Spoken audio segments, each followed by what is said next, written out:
Hello, one and all. Welcome to Web EV Talks podcast series. My name is Jan Lötvall. I'm professor at University of Gothenburg in Sweden.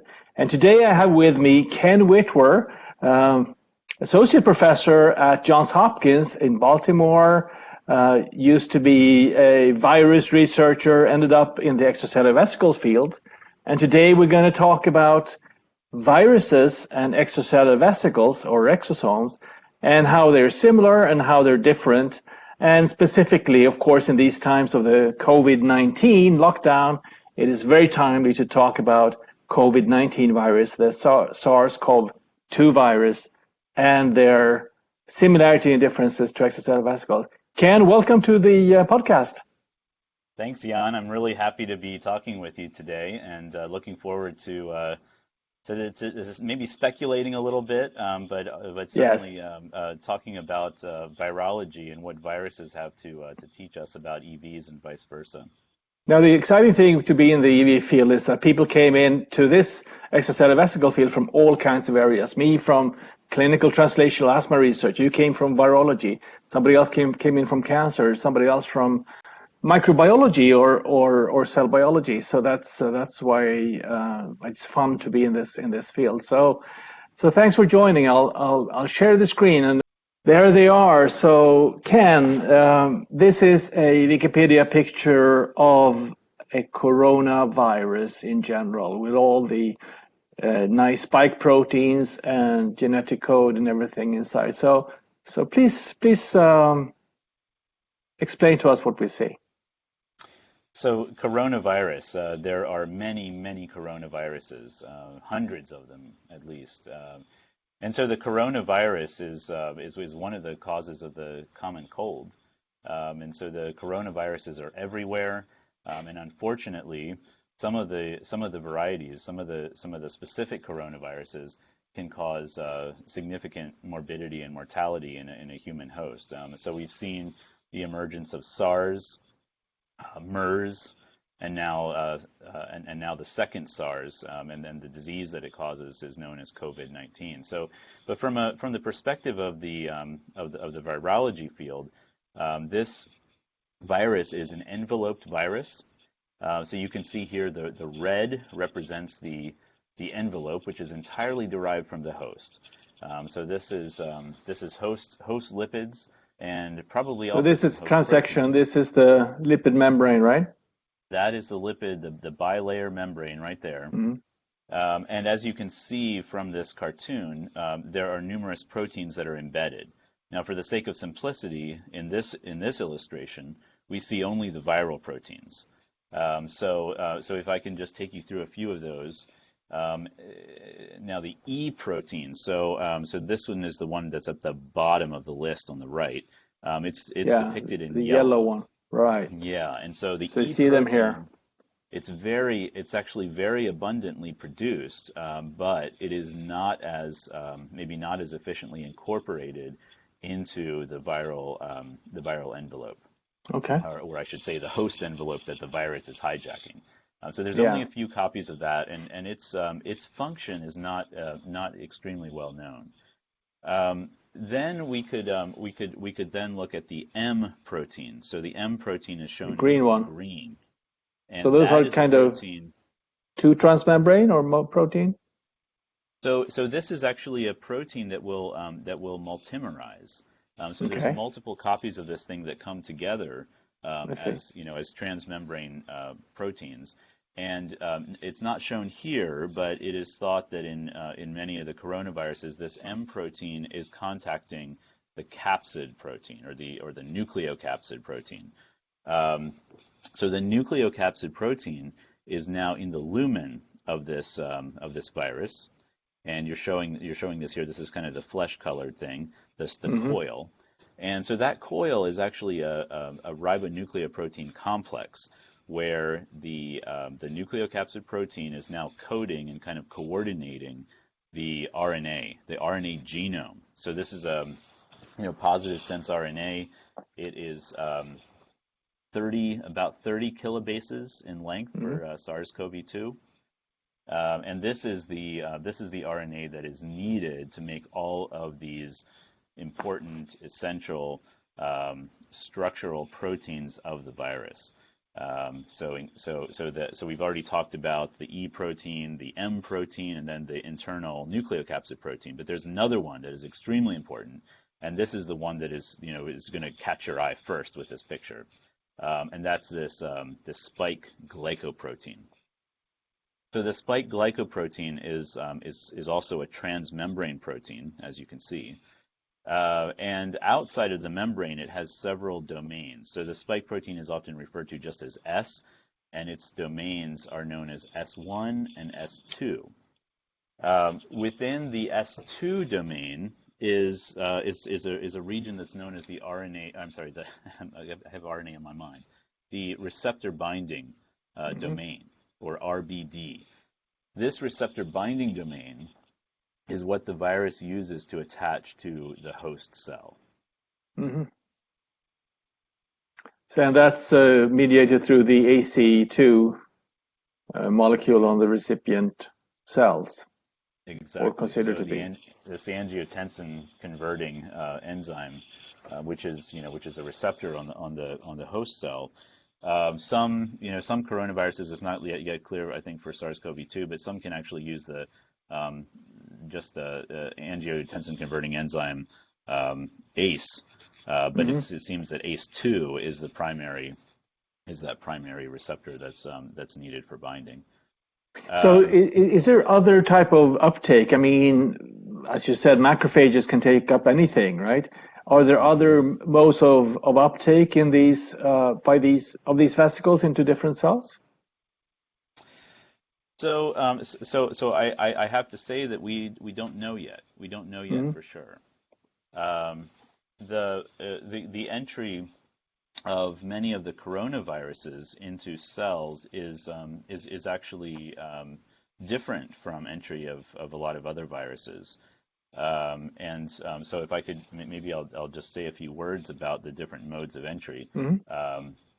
There is, of course, the plasma membrane. So the surface of the cell is one place where viruses, and I'm speaking. You can shift over to the next slide here, which is basically a cell, right, with a cell membrane here, early endosome, late endosome, lysosome, mitochondrion here. So basically entering through the cell membrane here.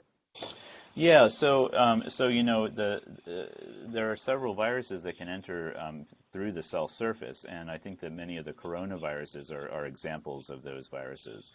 Another virus that can do this is HIV, the human immunodeficiency virus. So what this means is that you just have to have the receptor on the plasma membrane, the viral receptor, and in some cases the ACE2 co-receptor as well. So for SARS-CoV-2 and the other coronaviruses, you have the initial attachment to ACE2, and that's through the receptor binding domain of the spike glycoprotein. But that's not necessarily sufficient for viral fusion and entry of the genome. So the other one that is needed, the other host protein that's needed to complete that process, is a protein that can cleave other proteins, a protease, and this is TMPRSS2.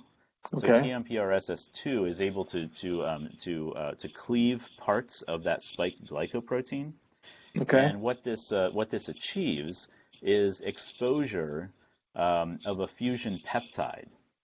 And again, let's go back to this. So the fusion peptide inside of this protein right here. Yes. So you have a fusion peptide or protein that is hidden, but after these processing events, or some call them priming events, because they're priming that process of fusion, you get an exposure of the fusion peptide, and then this is going to lead to the merging of the membranes of the virus and the host, and this is going to allow then the delivery of that coil that's inside, that ribonucleoprotein complex, along with some of the other proteins that the virus produces. So this can happen at the cell surface. So you're saying that the virus actually fuses up here efficiently, and then all the components of the virus end up in the cytoplasm of the recipient In cell. the cytoplasm, yes, yes. And so this is a process that is very tightly controlled, very intricately evolved. And if specific components are missing, it's Hmm. probably not going to happen. So from my perspective as a retrovirologist, so I know for HIV, Hmm. there's a very similar molecular dance that occurs at the cell surface, where you have to have the binding to one receptor, but then the pulling in of this complex by another co-receptor before you get exposure of the fusion peptide, and then the fusion with the cell membrane. Okay. Yeah, I do want to draw a contrast, though, to other types of viruses. So there are several other modes of virus entry that are employed, throughout the great diversity of viruses. And one other entryway might be a clathrin dependent pathway, Hmm. or So a that's kind of, yeah. caveolin pathway. So this, in fact, there's there have been some papers that have come out on some of the coronaviruses that appear to enter the cell in this way. Right. So I think that there may still be some room for discovery here about how coronaviruses enter cells.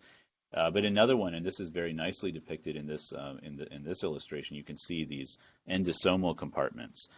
So Right. some Early viruses, endosome. this is an early endosome, and so some viruses will go into the endosome. They need to be in the endosome to fuse, and many actually will need to have the acidification of that Right. endosome into a late endosome, going towards the lysosome pathway.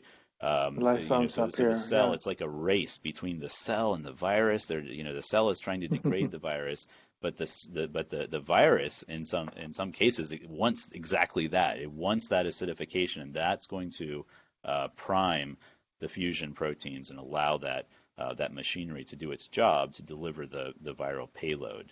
Um, and so you have quite a diversity of viral entry pathways. Probably more than And I one. think Right. in some cases, maybe it's not just one.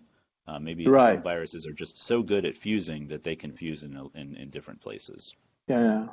I spoke with Dave Carter last week about uptake, and we discussed the different paths that extracellular vesicles can be taken up by cells, and there are a lot of stuff to be discovered. What is seemed to be true is that vesicles are taking up through endosomes, and maybe are intact when they're in endosomes, and potentially some viruses can end up being taken up the same way, right? And that's a Right. similarity by which viruses could be similar to extracellular vesicles to some degree. Yeah, that's right. And so on that note, I just want to say that there are viruses that require host proteins on their own surface, or maybe they don't require them, but they can their fusion can be enhanced by So incorporating here, host basically, proteins on into in the the virion. membrane, yeah, Exactly. So this illustration, and I think we could also look at some EM images later, perhaps. But if you this look at here, right illustration, here, there you go. here's the Perfect. Yeah. coronavirus, and here's an So exosome or extracellular so vesicle. yeah. So there's the the comparison here, and obviously with the coronavirus on the left, you see these spike proteins that are emerging from the membrane. And they create this dark corona around the vesicle, around the virion. And I think that depending on what we're trying to show in our EMs, we can emphasize this corona or de-emphasize it. But it's becoming clear, I believe, in the EV field too, that there can be a protein corona. Not just proteins, there can be other components too that are surrounding vesicles. So maybe there's some DNA there, maybe some RNA. You can see that here And actually on this EM cryo-electron microscopy picture of a vesicle, and that's probably spikes coming out of the membrane, and the membrane is you can't see the double membrane right here, but it's the dark side right here. you can see one without the spikes. Do you agree with that, or? Yes, I do. And I attended a talk by Edith Buzesh recently at our ICEV workshop in Buenos Aires a couple months ago, where she was talking about the protein corona and what you can learn about it by using different experimental techniques that we're all familiar with. And this protein corona might be important for extracellular vesicle function, entry, stability.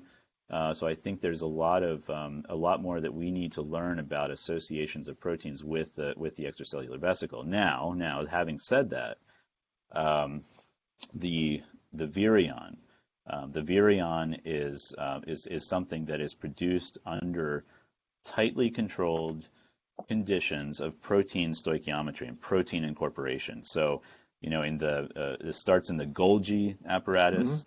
And you move into something that's known as the ER-Golgi intermediate compartment, or ERGIC, and that's very important for the assembly of the coronaviruses. And so I mentioned the one protein, the E protein of the coronavirus. You have a lot of that in the cell, but maybe not a lot in the membrane. So somehow there's this stoichiometry that is achieved by the incorporation of these different viral proteins into the envelope, which is the host envelope, really. And depending on that stoichiometry, you could have viruses that are of different sizes, right, diameters. You can have different surface densities of the proteins, including the spike protein. So in that initial illustration that you showed, that cartoon, you see a very densely packed surface. And I think this is also consistent with what we saw in the EM. So this is very densely packed. And it's hard to even imagine that there would be room for anything else here. Right, the same thing is true for this EM. It looks pretty crowded. It looks very crowded. And so the question is whether this is the case for all of the virions that are made under a coronavirus infection, or if there is a variety. And I think if we look at other viruses, there can actually be some differences from, or I should say, some heterogeneity from one virus to another. But that's of course an area that we have to learn more about.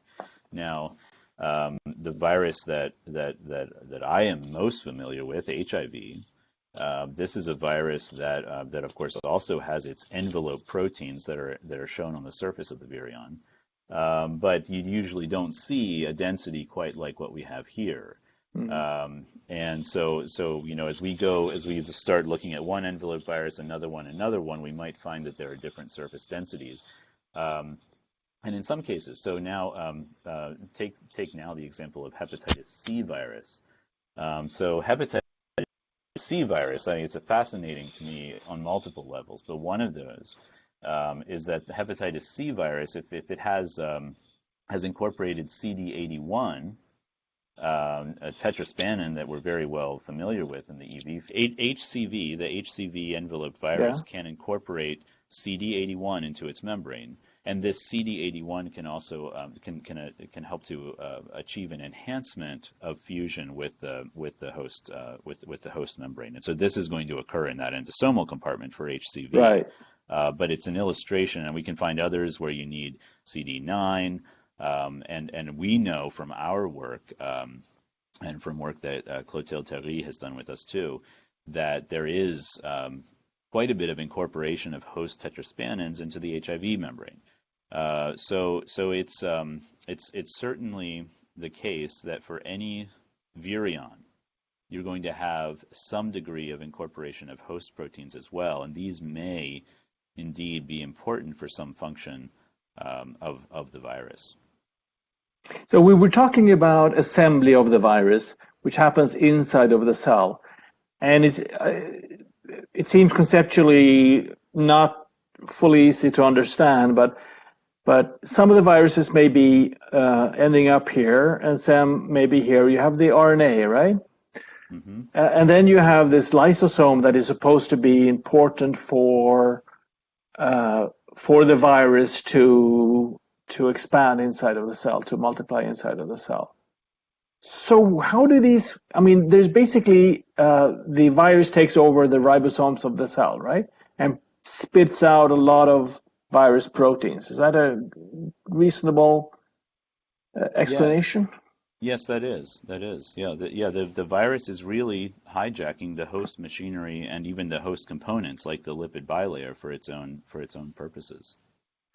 And the acidification happens when the virus is entering to make it available for the right, for make its component available for the cytoplasm, or when does Yes, that happen? so for those viruses that that use the endosomal pathway for entry, Hmm. they will fuse from the late endosome and then insert that payload, that genomic Hmm. payload. So and for some viruses, the genome is enough. You just have to deliver the Yeah, yeah, genome yeah. into the cytoplasm, and then that's going to allow the virus still to take control. But for other viruses, you need to have a lot more than that. You need to have those protective proteins, for example, of a nucleocapsid or capsid. You might need to even have some enzymes. So in the case of SARS, or the SARS viruses, there are numerous other proteins that are made Hmm. that include enzymes. And whether these are important or not, it's not entirely clear. It doesn't seem that they are essential for replication in most cases, Right. but they may be important in pathogenesis. They may be driving other responses of the host, or they may be making the replication more efficient. There's a lot to learn, I think, about some of these viral enzymes. And if I can go back to HIV again, HIV has three enzymes that are absolutely essential for its replication. Mm. One of those is the RNA-dependent RNA polymerase, or reverse transcriptase. I'm sorry, Yes. RNA-dependent DNA polymerase, the reverse transcriptase that's going to make the DNA that's going to insert into the host genome from the RNA genome. And another is a protease that's important for viral maturation after it's released. And then the third, of course, is the integrase, which will integrate the DNA copy of the genome into the host DNA. So we have viruses that have varying degrees of dependence on Hmm. their own proteins. And for coronavirus, it just appears that that these proteins are maybe not so important for replication, and this Just has need the relevance for RNA. therapy. Yeah, you Right. just need the RNA. Same thing with some of the hepatitis viruses, Hmm. and this is a challenge, because that means there's another enzyme there that we can't specifically target. So if the virus is dependent on one of its own polymerases, Right. one of its own enzymes, then we can have a very specific small molecule of it, that while not interfering with host enzymes.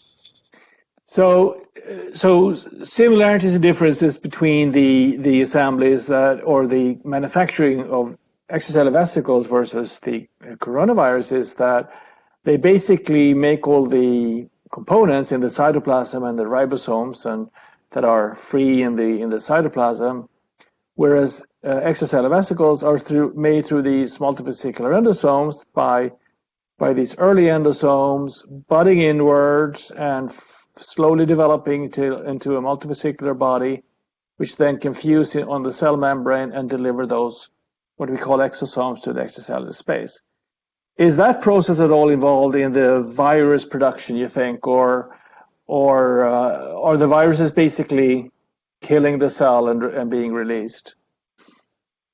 Well, you of course do have lytic viruses, and so the non-enveloped viruses are often lytic viruses. So they produce Mm-hmm. so much of themselves within the cell then that the cell eventually bursts and releases all of these virions. For enveloped viruses, you don't necessarily have to have cell death for this release, and Mm-hmm. indeed, many viruses will bud into the endosomal compartments, Right here. into what we would call turning into a multivesicular body, and so some viruses are essentially using the exosome pathway. Um, it was so of course with coronavirus going from this Golgi intermediate compartment to the Mm-hmm. cell surface, of course, then you're also having vesicular trafficking. So it looks, you'll see these vesicles containing the virus moving to the surface and fusing, releasing the particles. I find it interesting, though. There's a lot of new EM and super res microscopy pictures that are coming out now with SARS-CoV-2, and it looks like on some cells there actually does appear to be some surface budded, or maybe this is an artifact, maybe this is released virus still. I don't know. There definitely appear to be some pictures that have come with virus there. So I'm not sure. I'm not sure if there might not be some other ways to release. I just think that we don't know for sure. I don't know for sure yet. If you see a virus here, it could either be bound to the cell or it could be released from the cell. You don't necessarily know the kinetics when you look at an EM picture. You can't say that for sure. Right. Unless you catch it in the act of budding. And there are viruses that will be released from the cell surface too. And again, HIV is an example of that. For some time, it was said that HIV is an exosomal virion. But I think that over the years, it became fairly clear that although some of the multivesicular body or endosomal machinery is used for HIV budding, that can also happen at the cell surface. And indeed, in CD4 positive T cells, which is one of the two main host cells for HIV, it does now appear that the budding is happening at the cell surface, so that HIV is then essentially an ectosomal virion. And in macrophages, so it's a very, very fascinating story of some scientific sleuthing that happened a little over a decade ago, where people were looking at these apparent endosomal compartments where HIV was budding in macrophages. And they found through some very nice experiments that actually these endosomes were not really endosomes at all, and that they had this little tunnel that went out to the plasma membrane. So they were in quasi internal compartments, and depending on how you did your slicing, you wouldn't. I see. Yeah. I mean, I don't know if that's what we see here, but sometimes you can see foldings of the cell. Usually outwards, right? But sometimes inwards as well. Sometimes inward too. And so for whatever reason, it seemed that the macrophages that were infected by HIV were doing that. And another really, really cool story is about dendritic cells. So dendritic cells, like macrophages, they take up a lot of things from their environment. And for HIV, the dendritic cell is actually able to take up HIV into an endosomal compartment, and then to move around. So dendritic cells are going around and patrolling everything. These dendritic cells can actually carry that HIV to another site and then release it. So they don't necessarily get infected. They are just transporting this virus to another location. And they don't acidify. They don't Trojan horse. They're real. That dendritic cell is the Trojan horse for those viruses, and I think that I think there's some evidence that similar things can happen with host EVs too. So clearly there are similarities between extracellular vesicles or exosomes and the coronavirus. They're absolutely different in many aspects, even though these viruses carry a lot of the some of the cellular proteins. They're dominated by the viral proteins, the viral genome. Whereas here you also have some genome and some RNA being carried, but that's the natural cell RNA. You agree with that principle, right? Yes, of course, yes. And I would say, if we want to be very reductionist about it, we could say that the coronavirus is an extracellular vesicle, but we have to be careful to make the distinction of the biogenesis being directed by something else other than the normal EV generation pathways of exosomes and ectosomes. In this case, yes, those pathways are being used, but there's an evil genius behind the scenes that's supplying some of the components to make this thing infectious and pathogenic. So both you and I and a lot of our colleagues are studying the role of exosome in communication between cells, how they deliver their cargoes and so on, and their RNAs and the microRNAs and what have you inside of the vesicles to a recipient cell. And that happens. It's not super efficient when you look at the data, right? I mean, we've studied it. It can happen. And it does happen without question, and you can see physiological changes in a recipient cell mediated by the RNA. But these buggers seem to be so much more efficient at that process, the viruses. They are, and they have evolved. They have evolved in each case some very specific mechanisms to do this. So we talked about fusion. We talked about fusion, and I think we can also talk about RNA binding. So the recruiting, I mean, just the formation of the virion, will require the recruitment of the viral RNA in this case. So what we're talking about here is RNA. And so you have this combination of the viral encoded protein and then the viral genomic RNA, and that together is going to shield that protein and take it to, in some cases, to where it needs to go in the cell once you do have entry into the cytoplasm. And so for these viruses that do not necessarily require their own enzymes to replicate, or to transform their genomes, replicate their genomes, it may be relatively simple. For other viruses that do require their own enzymes, I mean, here the virus also has to achieve a certain stoichiometry of the building blocks of the new nucleic acid, whether that be RNA or DNA, and then also the enzyme itself, and even maybe other components. So for HIV brings along several copies of a host tRNA, a transfer RNA. All right. And these are necessary for priming the reverse transcription process, and if that tRNA is not present in the recipient cell, and if the virion does not bring it along, then the virus is dead in the water. So that host RNA, I mean, so not only are you packaging the viral RNA, but in some viruses you also have to bring along copies of a host RNA.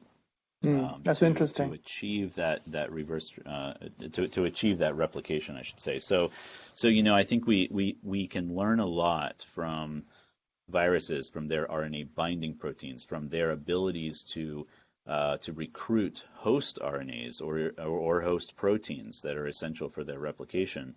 As we study extracellular vesicles and learn more about their subtypes.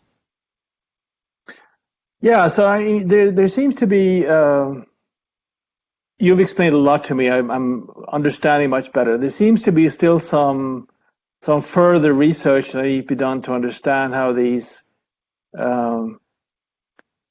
viruses are being assembled and being produced, right? There's been talk that chloroquine would be helpful in reducing coronavirus growth or infection.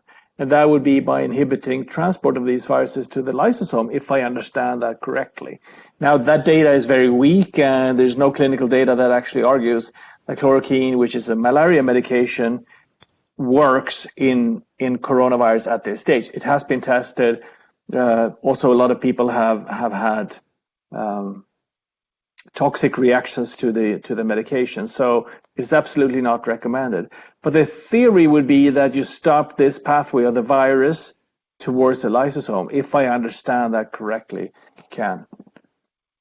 Yeah, and I think again, I mean, I think that we have limited understanding of this new virus, the SARS-CoV-2, but we can look back at the coronavirus literature and look at those coronaviruses that use different pathways, different mechanisms of entry, and at the evidence that there's some evidence that's also contradictory. So I think that we do have a lot more to learn about how we can block this viral entry. And one of the ways that is being investigated, was investigated for the SARS virus, the original SARS virus, was a protease inhibitor.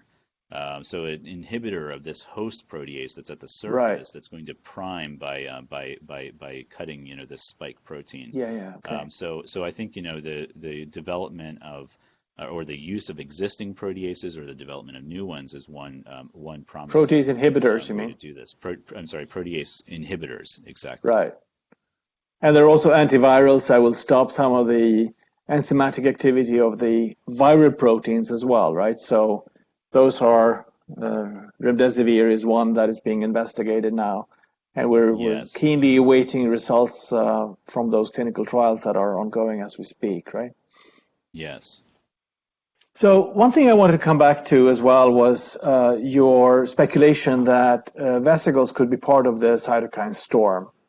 So explain, so we know that patients in late stages of COVID-19, some of them get an explosion of inflammation happening. They get cytokines released into their blood. It's very similar to septic reactions or other types of what's called cytokine storms, which actually was described in SARS previously. So how do you think that the vesicles from, I guess, damaged cells would contribute to the inflammation? Well, I think it's clear now that vesicles can be associated with cytokines, chemokines. Yes, of course. Exactly what that association is, I think, depends on the situation. It may be part of this protein corona. And I think it's the case, we've talked about how viruses sometimes need to have a receptor and a co-receptor. Well, in the same way, I think when a vesicle displays a cytokine, it may be that it potentiates its effects on a cell that it encounters, because not only can that cytokine bind to its receptor, but you can also have a close relationship at actually binding of other ligands and receptors that are on the surface of the EV versus the cell. So you might actually make that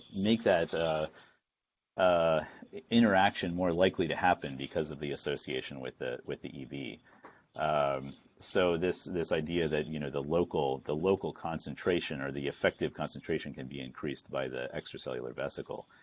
And then, of course, this also would provide another opportunity for blocking some of that signaling. And we could use EVs as polyvalent platforms. So we could envision an MSC EV that has been produced for anti-inflammatory or regenerative capacities, but that is then also loaded with some material, let's say an siRNA, that could be directed to some of these damaging host responses to slow them down a bit. That's one possibility. Of course, you could also include interfering RNAs towards the viral RNA itself. So I really think that there's a lot of potential in using the EVs to counteract some of these processes as well. So one of the things that happen when you have severe inflammation and a viral infection is cell death, right? And clearly when you have cell death and apoptosis and necrosis, DNA is released and vesicles are produced. And the way I look at this, and the same thing happens in big trauma or stroke or big muscle trauma or breaking a leg or something like that. You get a lot of vesicles being produced. And they can carry a DNA. We know that DNA can be on the surface of vesicles under some circumstances, especially if you isolate them from in vitro cell culture. So you think that could contribute to the cytokine storm as well? Yes, I do think that can contribate, and the EVs that are produced under those conditions too, under these inflammatory conditions. Perhaps they even become more efficient at delivering their contents to cells under those conditions. Yeah, right. In fact, you might be familiar with this a really cool paper, I think, that came out of Hubert Yin's lab last year. So he was showing that if you stimulate cells with basically a DNA analog, you get production of vesicles that are going to incorporate CDC42, I believe it was, and that this protein then actually drives more uptake of those vesicles. So it's like in an inflammatory response, you can actually have vesicles that traffic better. Okay, are you get even more like viruses than they normally do. So you get this kind of a positive feedback response. And I want to mention you said about something about cell death, and I think it's important to think about how the pathology occurs. Let's say in the lung. So recently, Juan Pablo Tosar sent me this really nice preprint that came out just about 5 days ago. And it's from the University of Tennessee, Knoxville, but they were doing a systems biology approach. So they took some tissue samples and did some proteomics and transcriptomics on them. From what they found was corpses, from dead people? I think it was from affected patients. So they were able to show, unsurprisingly, that there was a lot of cell damage in the lung, epithelium, and then also the endothelium. So they had endothelial and epithelial cells that were clearly not doing well at all. But one thing that was missing was macrophage proteins. So they concluded from this that either there's something very wrong with the macrophages, or the macrophages aren't there. As if SARS-CoV-2 and COVID-19, you get a type of immunodeficiency. Which I think is to me quite fascinating, because it has echoes with HIV, but I think it also could open up new avenues of understanding this disease, if that's able to be confirmed.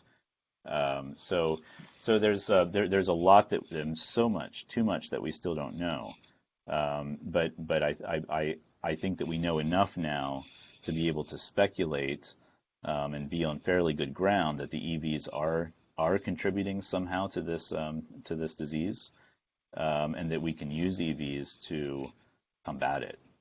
Yeah, prevent it maybe and combat it. That would be the best. The best would be to prevent. So I'm hoping that some good vaccines will be coming out, and maybe EVs will be part of those strategies. So this is really interesting. I think we discussed as much as we can regarding the similarities and the huge differences between these two vesicular structures. They're both vesicular structures. They're about the same size. These can vary much more in size than perhaps these are, but they're certainly very different. These are much more infectious and spreading in the body and can cause disease. These are part of our normal physiology. They are anti-inflammatory. They can help us resolve inflammation. Then sometimes they mediate inflammation, but they are, depending on which cell they come from and which stage that cell is in, they can have totally different function. So that was a conclusion you perhaps agree with, Ken? Yes, I do agree that in some pathologies, you can have a contribution of the EVs and maybe the cytokines that they carry. So we could talk about how maybe they contribute to the cytokine storm that can be so damaging in infection. But under normal, I think normally the EVs are part of a healthy physiology. So that brings me to another part of this discussion, which is basically discussing perhaps how we can utilize extracellular vesicles for therapeutic purposes in trying to fight the COVID virus, SARS-CoV-2. So there are two things that come up to mind, right? And one is making a vesicle that expresses the viral proteins but does not carry the RNA of the virus, and that could look like a virus, could help us to get an immunity against the virus, and give us immunity. So that would be a vaccine. You want to discuss that? Sure. Yeah. So I think that the extracellular vesicle as a platform for vaccines is very promising, and we even have examples going all the way back to the 1980s bacterial membrane vesicles being used as vaccines that are very quite effective. Some excellent researchers in Cuba that have developed that actually. Exactly, yes, in the mid 1980s already. So that was pioneering work, and I think that there's a lot of continuing interest in using platforms like that for vaccines. I think the great thing about an EV vaccine compared with an attenuated or killed virus vaccine is that you have less. You can tweak it, right? You can add things to it or take things away from it and make it less likely to contribute to some to let's say some side effects, some undesirable effects of the vaccination, and even use molecules displayed on the surface of the EV to kind of push the host response in different directions. So I think there's a lot of promise for using EVs as vaccines, engineered vaccines. And you could also use vesicles for anti-inflammatory purposes, right? And for example, we know that vesicles derived from mesenchymal stem cells can have some anti-inflammatory effect. They have shown in our lab and in other labs as well to attenuate the cytokine storm induced by sepsis-like reactions. So are you working with mesenchymal stem cell vesicles at all? Some. We're working mostly with induced pluripotent stem cell derived vesicles, and of course you can make MSCs from iPSCs. And I think that there's a lot of anti-inflammatory potential here, but you also have some of the regenerative effects of capacity MSC vesicles that could also be important. When you have severe tissue damage, and I know that there is at least one clinical trial that's going on right now in China and in Wuhan that was the epicenter of the outbreak. Where they are using some MSC EVs that are given to patients by inhalation. They're going to look at the response there, and I'm sure that many others are interested in doing that too. So we look forward to the results of that trial and hope that it turns out really well. Yeah, I have heard of some unapproved use of stem cell vesicles in COVID patients, which we of course are very much against. You need to do that in the line of a clinical trial. And in a controlled way using GMP material and have it approved by ethics and the FDA. So that scares me a little bit. So as long as the experiments are clinical trials, that's excellent. And sounds exciting with inhaled because, of course, it's a much more limited area. If you inject intravenously, they end up in the liver. Yeah, for sure. I think it's fascinating to see how the scientific community has come together over the last 3 months only. And this is April 15, we're doing this. So I think I heard of this virus maybe January 10 or something like that. And then the first papers came out later that month. And already there's so much out there. And the sequence was done before the end of the month of January. It was published and available, and it's amazing. I think how this ability to communicate that we have through the internet, of course, has been crucial in helping this spread of information, and also the teaching of scientists and clinicians around the world how to combat it. I think it's been very encouraging in these tough times. We're all sort of struggling with quarantine or lockdown and limitations on how to move or behave. So I think it's pretty cool. Don't you think? Yeah, it's just so impressive to see how scientists have responded and how they're willing to work with each other, willing to share reagents across the world.